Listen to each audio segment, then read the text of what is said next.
How does four-wheel drive auto actually work on these Ram 1500 trucks, and is it beneficial? Well, as a heavy-duty mechanic, I'm going to tell you the pros and cons of having four-wheel drive auto.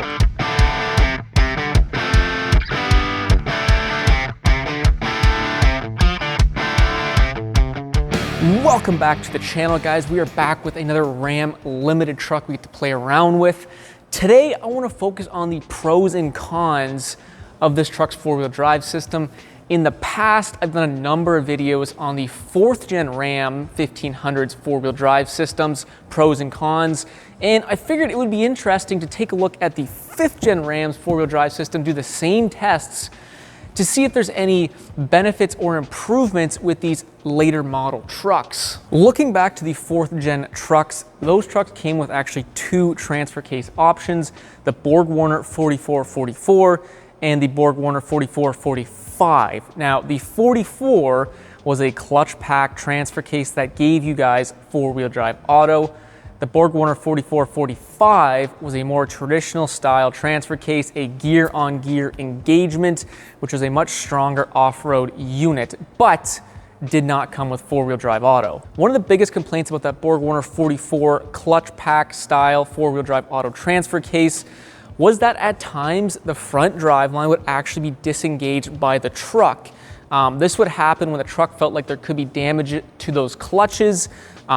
Simply by turning your front wheels could actually disengage the front driveline, as well as extended four-wheel drive time could also cause the front driveline to be disengaged, which a lot of people did not like. Looking at the 5th gen trucks, a lot of the magic once again happens in the transfer case for this four-wheel drive system. Just like the previous 4th gen, we have two transfer case options. There's three, but the third one is for the TRX, and well, that's just a whole other beast. But for the normal 5th gen trucks, we have the BorgWarner 4811 and the BorgWarner 4812. And I know it sounds like a mouthful with all these letters and numbers, but as you'll see, it's really easy to tell each one apart. Very similarly to the 4th gens, the BorgWarner 11 uses a clutch pack style transfer case with four-wheel drive auto, and the BorgWarner 12 is a much more traditional gear-on-gear dog collar style of engagement. It's very simple. If you have four-wheel drive auto, you have the BorgWarner 4811. If you don't have four-wheel drive auto, you have the stronger, more off-road capable BorgWarner 4812. Simple as that. There are a couple of cons when it comes to four-wheel drive auto. First and foremost is that while the BW 4811 clutch pack style transfer case that comes with four-wheel drive auto is simply just a weaker off-road performing transfer case versus the BW12. The main reason why that transfer case, the BW11, comes with a clutch pack is because, well, when you're using four-wheel drive auto, the front drive line is constantly engaging and disengaging whenever there's loss of traction. And well, when you're engaging the front drive line at speed, those clutch packs can take up that impact versus, let's say, a rigid driveline component that might actually break, where those clutches can just simply slip a little bit and there's no issue. Now, that's great for on-road four-wheel drive performance, but when it comes to heavy off-road four-wheel drive performance, what can happen if there's heavy torque demand to your front and your rear wheels is that clutch pack can actually start to slip, and when those clutches start to slip very frequently, it creates a lot of heat. Now, these trucks are smart, and when they sense the clutch packs, the transfer case is getting really hot, a lot of clutch slippage, it will actually disengage the front drive line. And well, at that point, you kind of have to just wait till the transfer case cools down, and you can't really do much if you're in the thick of it. So that is the major disadvantage of having a clutch pack transfer case in these Ram trucks. It's not all bad. Ram has said that the BW 4811 clutch pack transfer cases have been programmed to have better aggressive off-road performance than the previous BorgWarner 4444 clutch pack transfer cases in the 4th gen trucks. So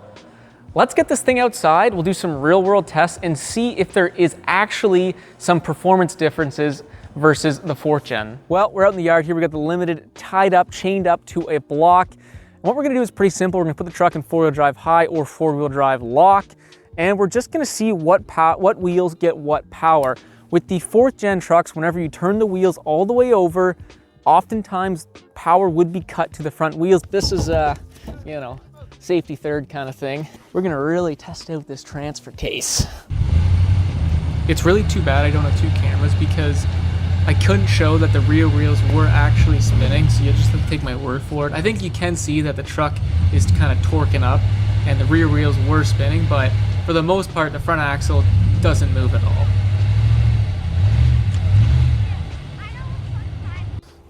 All right, so what we saw there when these wheels were turned is that the front drive shaft was not receiving power 100% of the time. We did see some wheel spin on the other side there, but that was intermittent. So we're gonna see if that's what happens with these 5th gen trucks or if these front wheels continue to get power when we turn the wheels all the way. We are in 4-wheel drive high, as you guys can see.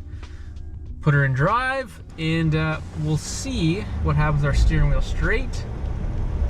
We should have good power to the front wheels. And now we'll turn the wheels all the way over and see what happens. You guys will be able to see before I will. Let's go the other way. Let's see what happens. Feels like we're getting power to the front wheels.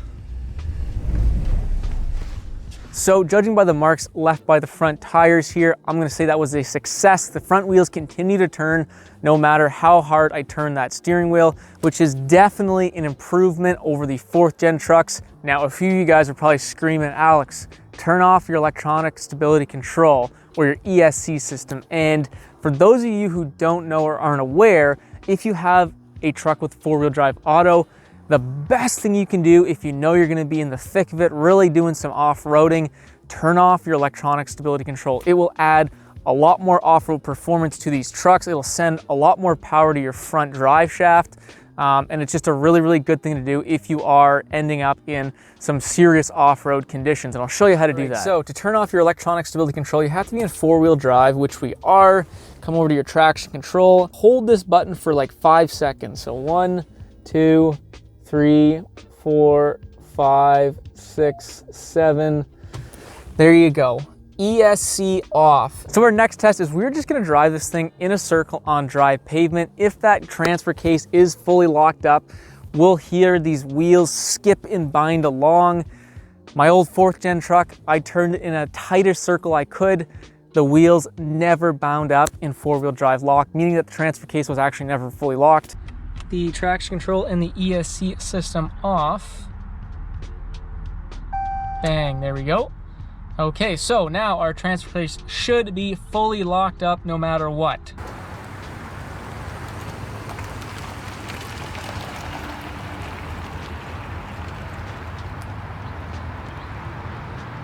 If this transfer case were truly locked in 4-wheel drive lock, the rear inside wheel should be forced to skip along, and we're just not seeing that, which would strongly indicate that this transfer case is just not locked up. All right, we got a nice stretch of dry pavement here. We'll turn this thing in the tightest circle we can. We're in 4-wheel drive high. We'll see if these wheels bind up or not. Oh, I hear binding.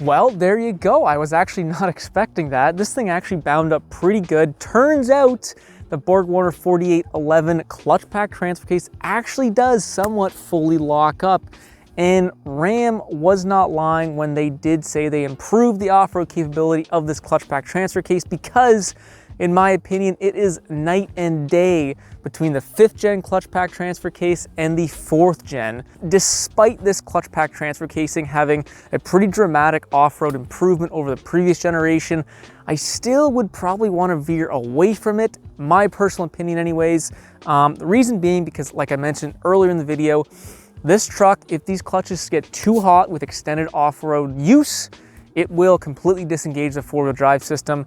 You won't have power going to your front wheels, and who knows where you are, you're probably gonna need that.